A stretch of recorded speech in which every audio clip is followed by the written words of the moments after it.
दोस्तों ये है मध्य प्रदेश जैसे विशाल राज्य का एक महत्वपूर्ण बालाघाट जिला, जो अपने घने जंगलों और प्राकृतिक सुंदरता के लिए जाना जाता है। यही वो इलाका है जहां से देश के 80% मैग्नीशियम का उत्पादन किया जाता है। इसके अलावा यहाँ पर बड़ी बड़ी टाइल्स फैक्ट्रियां मौजूद हैं। बालाघाट जिला मध्य प्रदेश राज्य के दक्षिण पूर्वी हिस्से में बेनगंगा नदी के किनारे बसा हुआ है, अथवा इसका जिला मुख्यालय बालाघाट शहर में ही उपस्थित है। बालाघाट अपने कई सारे पड़ोसी राज्यों और जिलों के साथ अपनी बाउंड्रीज शेयर करता है।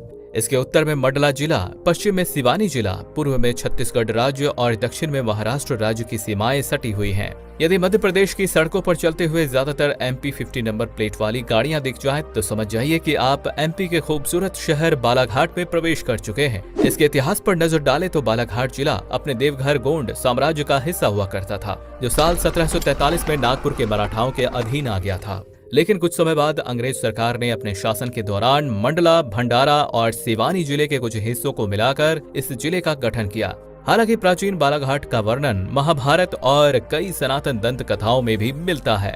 आज के समय में तकरीबन 9,245 स्क्वायर किलोमीटर के क्षेत्रफल पर फैले हुए बालाघाट की आबादी महज 17 लाख लोगों की है। जिसमें बात करें इस जिले के लिंगानुपात की, तो यहाँ पर 1000 पुरुषों पर 1021 महिलाएं पाई जाती हैं, जिससे कि ये पता चलता है कि यहाँ मर्दों से ज्यादा औरतों की संख्या है। अथवा ये जिला शिक्षा के मामले में भी काफी तेज गति से आगे बढ़ रहा है। यहाँ की अनुमानित साक्षरता दर 78.29% की है। दोस्तों, बालाघाट जिले की मुख्य अर्थव्यवस्था और आय का स्रोत कृषि और खनिज उत्पादन पर निर्भर करता है। बेनगंगा नदी के किनारे बसे होने के कारण इसका अधिकांश भाग काफी उपजाऊ और उर्वरक है, जिस वजह से जिले के अधिकतर लोग कृषि करके अपना जीवन यापन करते हैं। यहाँ पर मुख्य रूप से धान, गेहूं और दलहनी जैसी फसलों का उत्पादन बड़ी मात्रा में की जाती है। साथ ही इस जिले में कई खादानों यानी कि माइंस भी मौजूद हैं, जहाँ से भारत सरकार द्वारा मैग्नीज और तांबा जैसे खनिजों का खनन भारी मात्रा में किया जाता है। प्रशासनिक दृष्टिकोण से बालाघाट जिला टोटल 11 तहसीलों में बटा हुआ है तथा यहाँ के घने जंगलों में कई तरह के जनजातीय समुदाय निवास करते हैं, जिनका खान पान बोलचाल बाकी भारत से अलग है। वही खान पान की बात की जाए तो यदि आप कभी बालाघाट की शहर पर आते हैं तो यहाँ के पालक पूरी, लौंग लतिका और स्वादिष्ट कलाकंद मिठाई जरूर ट्राई करें।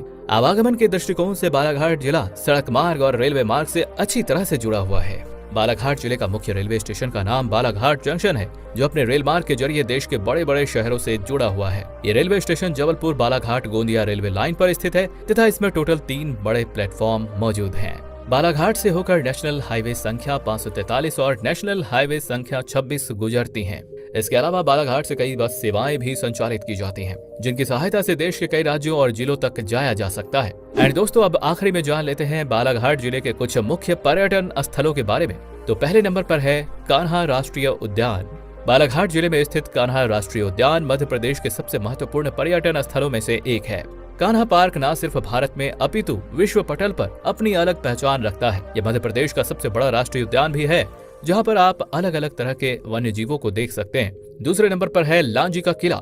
बालाघाट से लगभग 55 किलोमीटर दूर लांजी नामक स्थान पर बसा ये प्राचीन किला बालाघाट के महत्वपूर्ण पर्यटन स्थलों में से एक है। इस किले का निर्माण 12वीं शताब्दी में गोंड राजाओं ने करवाया था। ये ऊंची ऊंची मजबूत दीवारों से घिरा है, जो दिखने में काफी भव्य लगता है। और तीसरे नंबर पर है गांगुलपारा वाटरफॉल। गांगुलपारा झरना या गांगुलपारा बांध घूमने के लिए तथा पिकनिक मनाने के लिए बहुत ही अच्छा स्थान है। ये बालाघाट मुख्यालय से महज 14 किलोमीटर के शॉर्ट डिस्टेंस पर मौजूद है। इस झरने में एक नाले का पानी ऊंची पहाड़ी से गिरता है, जो दिखने में बहुत ही आकर्षक और मन को मोह लेने वाला होता है। तो दोस्तों, बालाघाट से जुड़ी ये जानकारी आपको कैसी लगी, हमें कमेंट करके जरूर बताएं तथा इस तरह के ढेरों और वीडियोस देखने के लिए हमारे चैनल को सब्सक्राइब अवश्य कर लें। धन्यवाद।